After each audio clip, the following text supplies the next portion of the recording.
rescuing, rehabilitating, and releasing abandoned and injured black bear cubs. Yeah, the Kilham Bear Center in New Hampshire takes in orphan cubs and actually raises them with the intention of getting them back into their natural habitat. Right now, they are caring for two Connecticut cubs, Izzy and Indra. They were left orphaned when their mother, Bobby, was shot to death in Newtown last year. I remember that story. Yeah, so we're joined right now by New England Bear Rehabilitator Ben Kilham. So thank you so much for being with us. How are they doing now, the little cubs?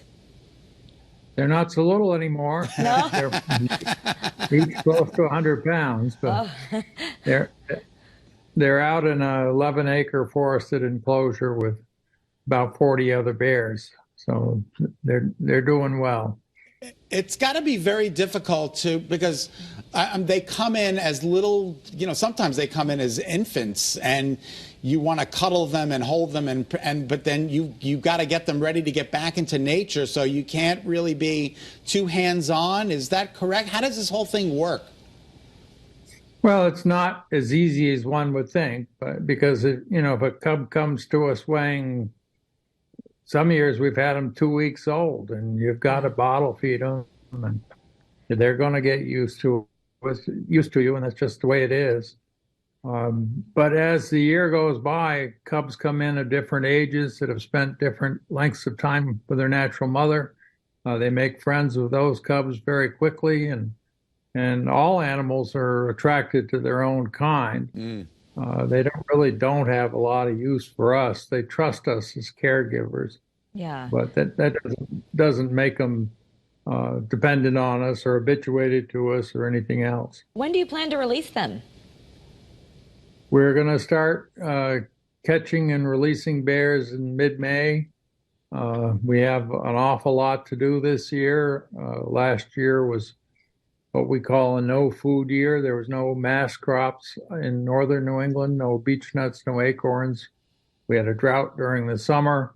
So any cub that became orphaned from any reason ended up here. Wow. They'd go to somebody else and Fish and Game would bring them. We now have 135 cubs on site.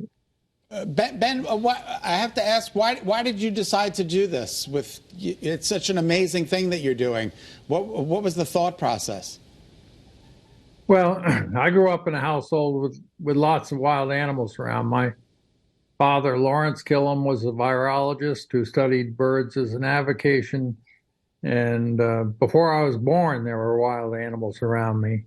And I was interested in finding out how different animals worked. I helped my dad make observations. I'm dyslexic, so I was kind of stuck to observing things firsthand. And I was interested in large carnivores, and it turns out bears came my way, and they were a path to a PhD, which is that's incredible. Yeah. So, we had a scary story here the other day. A 74-year-old woman was bitten by a bear in Avon. She was out walking her dog. Usually we hear about these kind of harmless interactions, but she's doing okay. The bear was euthanized. What's your take? What can people learn from this situation to protect themselves? Well, the single biggest thing is stop feeding birds and, control your garbage, stop and having food attractants around your house and around the neighborhood that bring the bears into the neighborhood. Bears are forest animals. They prefer to be in the forest if there's food there for them. And there's no reason to bring them in and around people. They have no interest in people. They have interest in their own kind. They're generally afraid of people. But bears naturally share food, and if people share food with them, they become more friendly with people. What do you do, though, if a bear comes up to you? What's the best thing to do? Say hello.